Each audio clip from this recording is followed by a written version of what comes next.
Hi, welcome to Enneahouse. My name is Jeremy, your licensed Enneagram professional.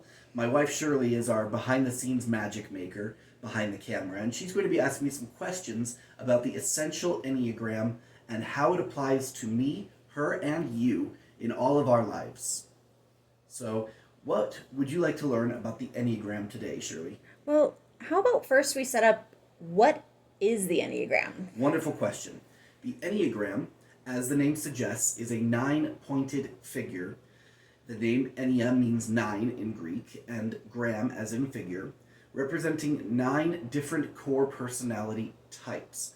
Now, most people think of this as another personality test, similar to the Myers-Briggs test or the color code or the DISC. But in the end, what it is actually defining is not what your personality is. Instead, it's like you have a dartboard. Most personality tests, you throw a dart at the dartboard and see what ring it sticks in. If it sticks in the ring that says, I'm a INTJ, then you say, oh, I must be an INTJ. In this case, it's more like a graph. So we're saying, here's where you are on the graph today. Here's where you were yesterday, and here's where you were the day before. So if we take the compound slope of everything that you're doing, are you going to be in a good psychological state or a bad one? It takes a lot of work to get into a good psychological state, and everyone is different. All nine types have different core motivations, core desires, core fears, and when they do the thing that is hardest for them personally, it may be easy for someone else, but when they do the thing that's hardest for them, it pushes them upward on that graph. Does that make sense? Yeah, so it's like the chart that the doctor will give me on whether or not my child's growing well or if we need to help them grow a bit more.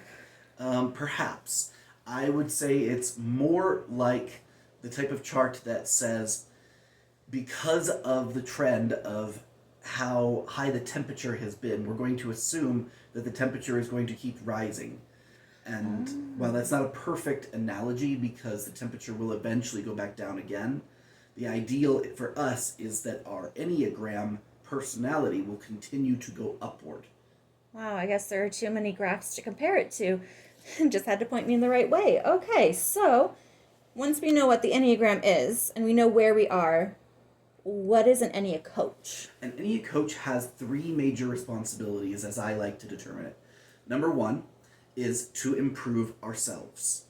And to improve ourselves means to get us from our negative or neutral psychological state into a positive one. And so, for example, some people may improve themselves by public speaking, by putting themselves out there. Some people Oh, may I don't improve want to do that. themselves through exercise. Other people may say public speaking, that's easy. Exercise, not a problem. Usually a coach's job is to be there to tell you what it is that you need to do to go from where you are to where you have always wanted to be. So the second goal is to improve relationships. And once you know your Enneatype, it's very valuable to know the Enneatypes of people around you. Your spouse, your parents, your siblings, your children, your co-workers, the people you meet on the street. It's important to be able to say, as the type that I am, I know how to interact with people of all types. For example, I am a type 4. My wife is a type 9. Knowing that we have some similarities allows us to find comfort points in our relationship. For example, both 4s and 9s tend to be low energy types. We can have a lot of enjoyment just sitting there and talking together. Whereas at the same time, 4s tend to be very needy when they're in a bad place, and 9s tend to close in on themselves. So when I'm saying, Shirley, I need you to entertain me. Shirley, I need you to tell me how good I am. So I know when you're not feeling well, when you need me to check on you every 2 seconds. Yes, her reaction is to say, I don't have the energy to deal with someone else. I'm going to lock into myself. Cocoon into my bed.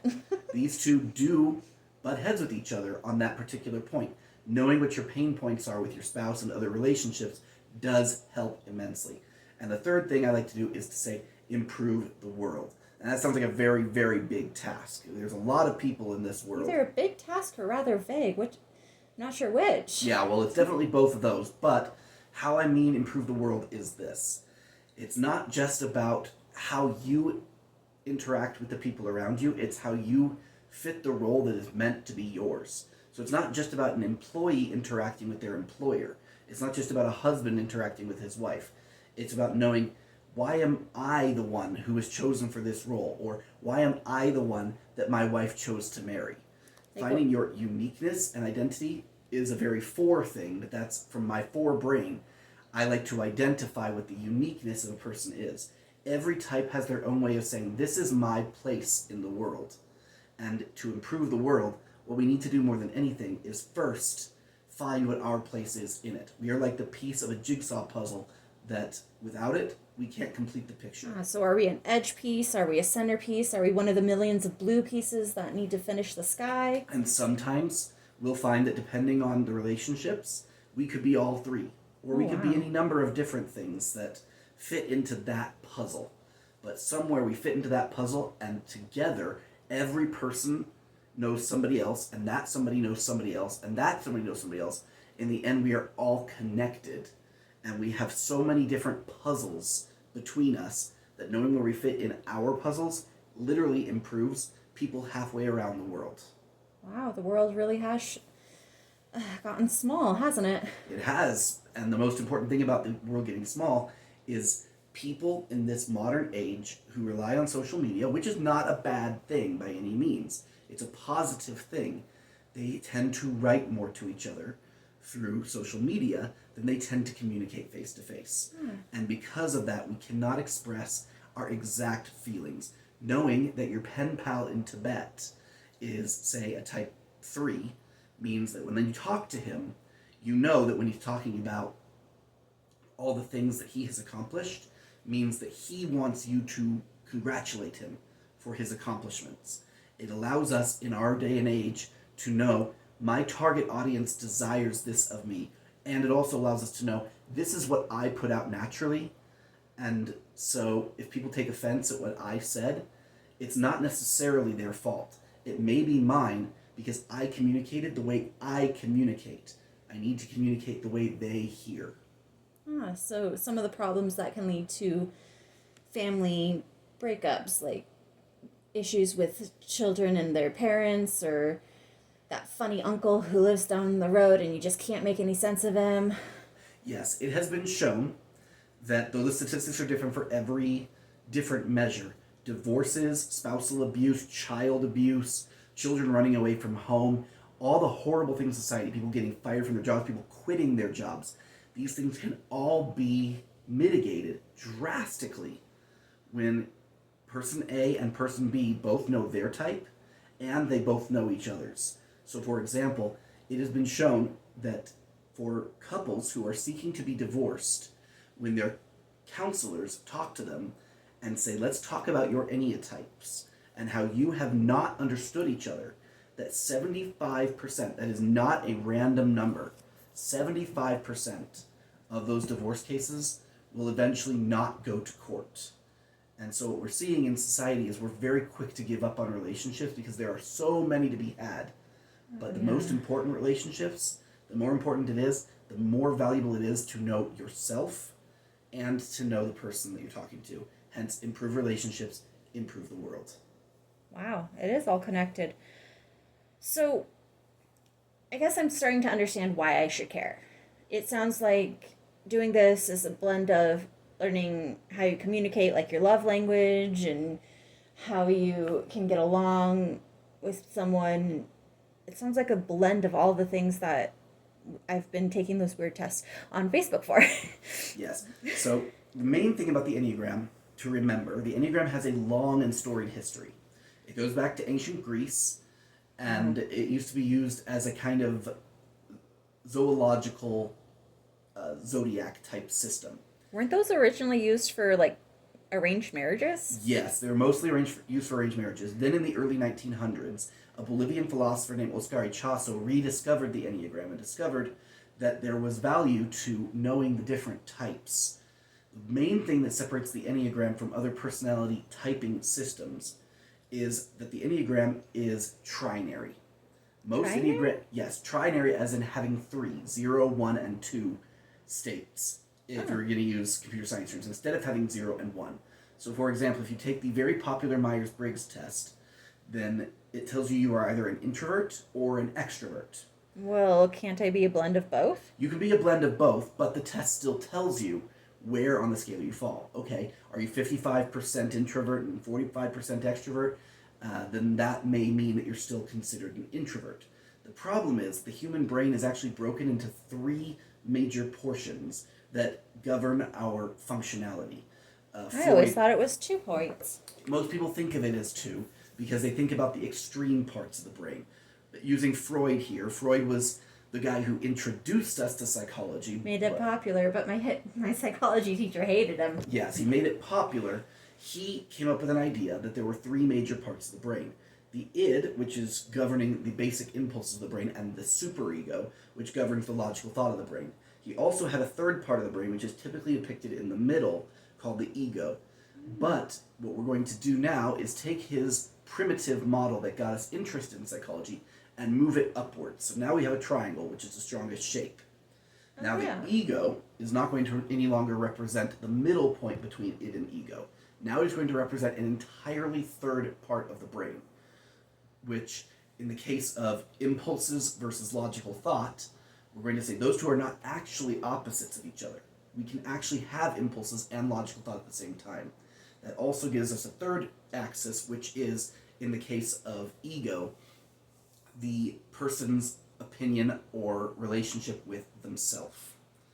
And so a person's own mental well-being. If you think about it in terms of the human body, we have our physical health, we have our mental health, and we have our emotional health. And mental and emotional are very often lumped together as the same thing. But they're not. They're very different. That's what the Enneagram gives us, is 3 points. A yes, a no, and then a third point that isn't even on the same scale. So it's not maybe, it's just something we don't have in English. Right. So if we were to use introvert and extrovert, we might say, okay, do I derive my energy from being alone, or do I derive my energy from being around people? A third option may be, do I derive my energy from being around the people who I know the best? You might say that that is more introverted, you might say that's more extroverted. In reality, it's a third point entirely that needs to be taken care of. A lot of extroverts spend very little time with their families because they have a lot of fun with people they don't know. A lot of introverts spend very little time with their families because they don't get along, they don't want to have to go along to get along. And so there's a third point that says, how much time do I spend with my friends, my family, the people who are closest to me? And when you draw this triangle, we're able to get a much better picture of what a person's brain looks like. When it comes to the Enneagram, there will always be 3 types that represent each of the values of that triangle. Their motivations behind representing those 3 types are very, very different. So to define what a person's core type is, they have done a lot of neurological studies that have shown that the 3 major parts of the brain actually correspond to different parts of the Enneagram.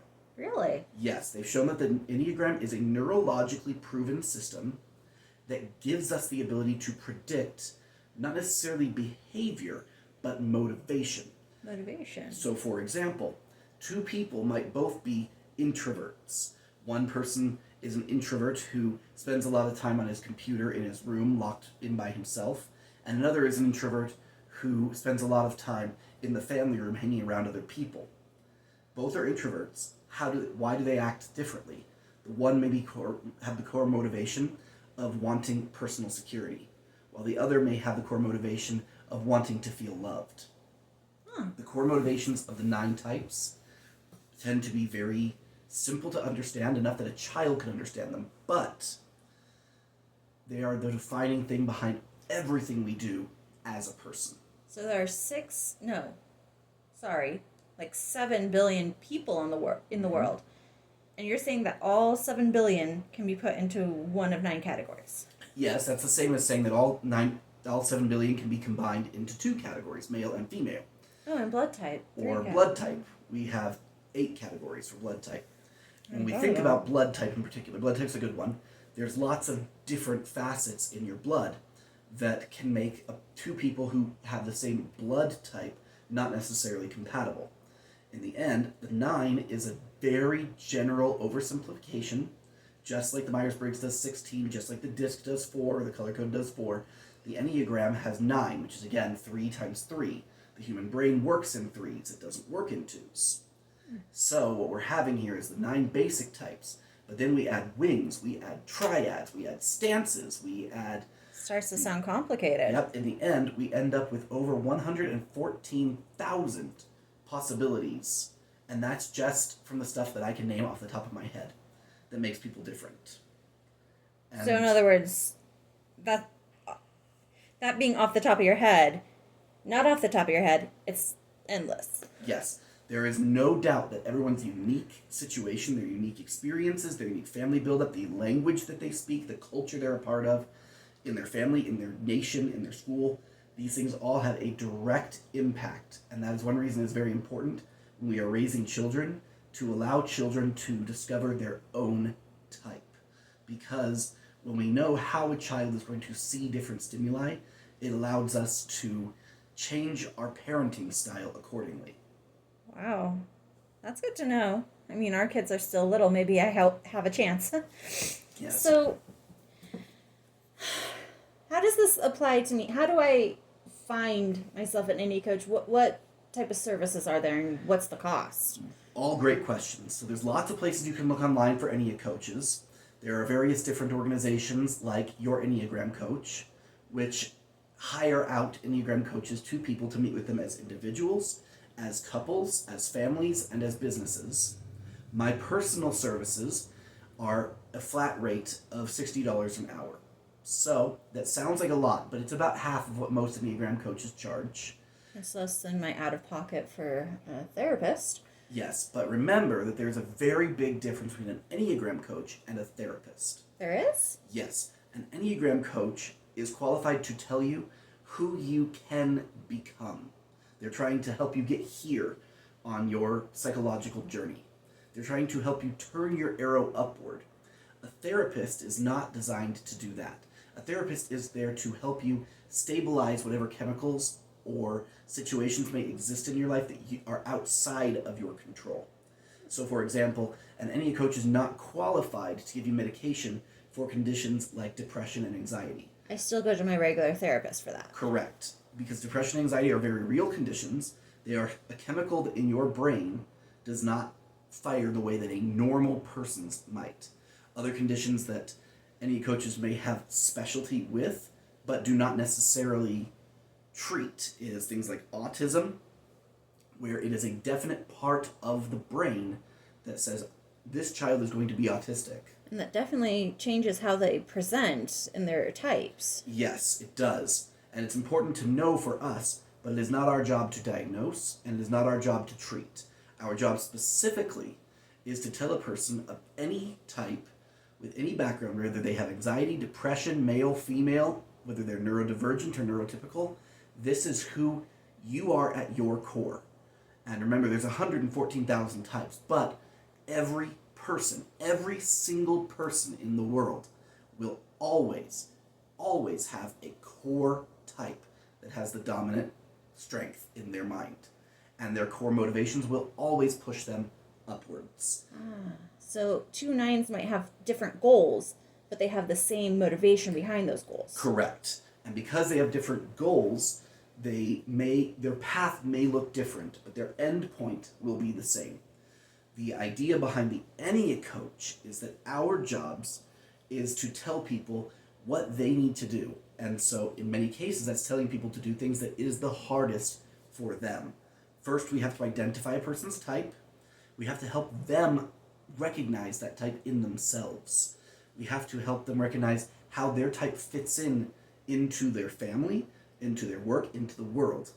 And then most importantly, we help them say, now that you know who you are, what do you have to do? And there will always require work to get you from here to here. I like to use the example of Sisyphus, an ancient Greek myth of a man who was cursed to forever push a rock up a hill. And every time he got it to the top, it would roll back down. He's usually used as a lesson in the futility of life. But in reality, we don't think about the strength that Sisyphus gained by pushing that rock. How many gyms would make you pay? Well, how much would they make you pay to do that for an exercise? Well, if you go to a gym, you expect to be getting stronger. And so a Enneagram coach's job is to be a gym for your psychological well-being. So we're turning this ancient Greek myth into a gym. Yes, in a very real sense. It was a curse, and now it's something that people nowadays pay for. Well, they should pay for it, because in the end, Sisyphus became incredibly strong. He could push that rock up the mountain over and over and over again. And we're going to keep pushing, because the more we push, the happier we become. It sounds backwards. The more effort we put in, the stronger we get. And the stronger we get, the more we improve ourselves, the more we improve relationships, the more we improve the world. I have to admit, the more I do in a day, the more satisfied I am. This is true. The human mind is naturally equipped to want to accomplish things. But the way I want to accomplish things, and the way you want to accomplish things, and the way my dad wants to accomplish things, are all fundamentally different. Ah, yes, I see that every time we clean the living room. Yours is fast and efficient. Mine takes forever. But it is a bit more thoroughly. Thoroughly, yes, exactly. The way you clean, the way that you deal with children, all of these things are defined by your type. And the way your parents or guardians treated you when you were younger, that will also be defined by your type also. It's not the way that they intended, it's not the message they intended for you to learn, but it is the message that you received. We call this your childhood message, and part of an Enneagram coach's job is to help people overcome their childhood message, because childhood messages are a burden we don't need to lift. Wow. Well, thank you so much, Jeremy. I hope our listeners take the time to like, subscribe, and check out your website. I've taken, at least, I think I've taken all of your tests, and There's they're worth short it. test, a medium test, and a long test. Each of them has their own value. We may talk about each of those at a later date, but I recommend taking one of the tests and sign up with me to have your free typing interview. I know that learning about the Enneagram sounds challenging, but it will change your life. Sounds worth it. It's worth it. So remember, improve yourself, improve relationships, improve the world, and have a great day.